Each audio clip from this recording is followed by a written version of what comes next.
Well, good morning, my friend. Welcome to the Pastor's Podcast this Monday morning. And I hope that you had a wonderful weekend, had a great day yesterday in church. Several people saved, several people baptized. Good crowd yesterday morning.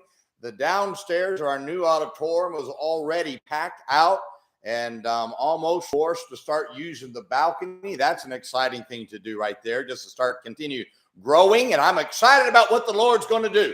Boy, how we got to keep on going forward. I hope that you had a wonderful day as well. I know I saw some of our friends out in the East Coast had a pretty rainy day, and I know how that always kind of hampers an attendance. But I hope that you had a wonderful service as well. And seeing what God can do in our works is always a tremendous thing. Now, I want to encourage you. Now, we're just a few weeks away from the OPAS conference. I want to encourage you to register. Go to opasconference.com if you're coming. We'd love to have you come. It's going to be a great time. I promise you, very informative, very helpful. You're going to find it to be an encouragement to you. The preaching is going to challenge you.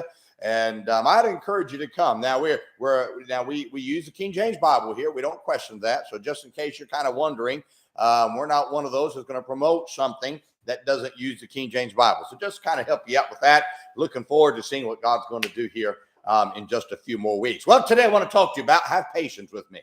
In Matthew chapter 18 and verse 26, the scripture says, the servant therefore fell down and worshiped him, saying, Lord, have patience with me, and I will pay thee all. The Lord came to his servant who owed him money, demanded that he pay his debt. Now, this servant didn't have the money to pay all the debt. He knew that if he did not pay this debt, that his family would be sold as slaves. He knew that. And likely he could have been placed in prison until the debt was paid for. In his desperation, he cried to the Lord and he said, have patience with me. I'll pay thee all.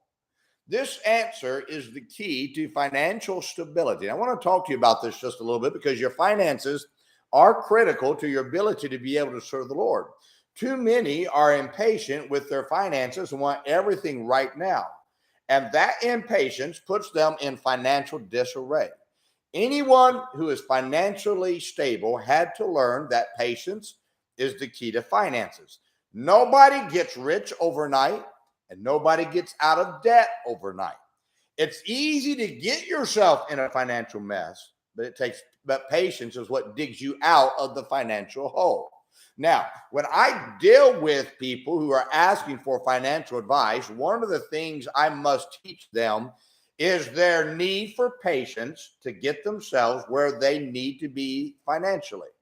I always tell them that if they're patient with the process, they will enjoy the destination that patience brings them to financially. Now, I want to give you areas where you need to be patient financially. First, be patient with paying off debt. If you're in debt, you did not get into that situation likely just overnight. Now, it does take more time to get out of debt than it does to get yourself into debt. That's why you have to have patience as you pay off debt. Many get discouraged and of how slow it seems it's going to get them to digging themselves out of that financial hole. But if you stick with it and that tighter budget and paying off your debt, you'll eventually get that. You'll like the financial stability that patience will bring. But you've got to be patient with it. Second, be patient with the purchase of possessions.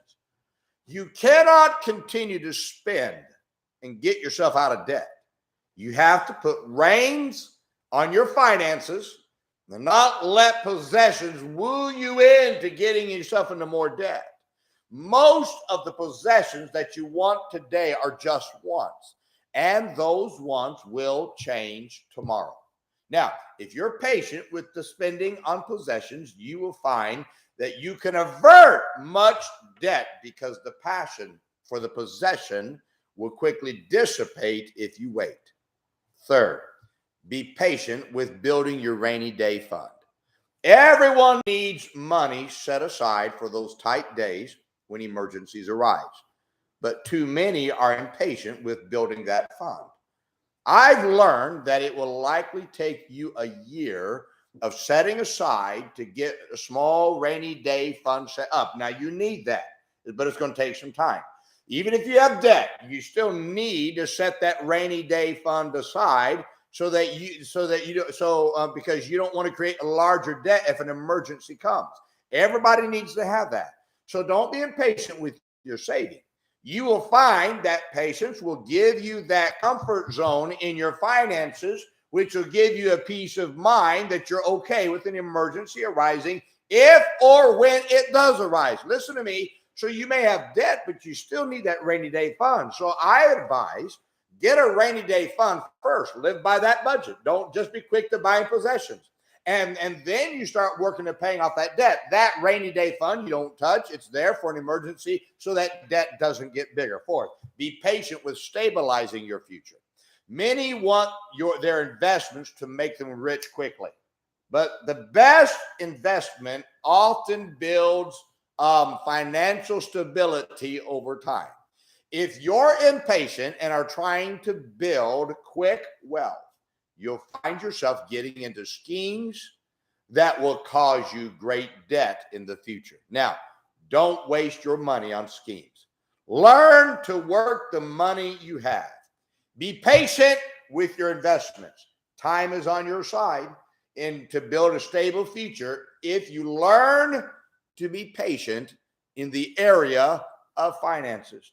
Many could help themselves tremendously if they would learn that while I'm trying to get to all these areas of my finances, I'm just patient with the process.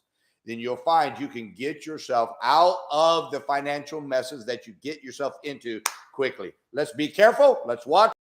Let's stay financially right and stable. Why? So that way we don't get ourselves in such a position that we feel like we have to get extra jobs that keep us out of church. Stay stable financially. And my friend, you can stay involved in serving the Lord as you should. Well, I hope this is a great help to you today. Now, let's remember today, be good to everyone. Everyone's having a tough time. Have a great day, my friend.